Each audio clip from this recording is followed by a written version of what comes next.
بالنسبة للبرازيلي، لذلك يبحث الآن، يريد تشكيل الأمور والخطورة بالنسبة للزلفي، لكن أيضا أرادها لي تتحدث عن اللاعب ووصلت هنا للعتيبي بالسرعة، أراد المرور لكن دفاع الأنوار ينجح. عن اللاعب اللي يكمل حمزة باري يحاول بلمسة جميلة جدا، إذعار يبحث لكن أيضا تتخلص.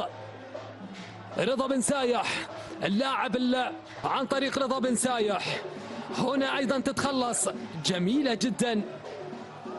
كان الشهراني إذعار مع خالد كعبي، أيضا يعرف جيدا إذعار العتيبي خالد كعبي. لؤي الشهراني أبعد المحاولة الماضية.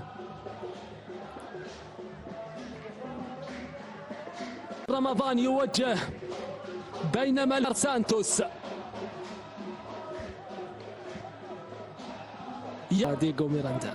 وصلت هنا عبد الرحمن الهاجري لاعب الجبيل الثاني، علي دقرشاوي لاعب العربي الثالث، حسام مجرشي لاعب الأنوار اللي يغيب عن هذا اللقاء بسبب البطاقة الحمراء في مباراة الطائي. ليأتي الرابع الخامس السادس في سلم الترتيب. ما كان يبحث الحمداني محمد. تغيير ثاني لمدرب الأنوار.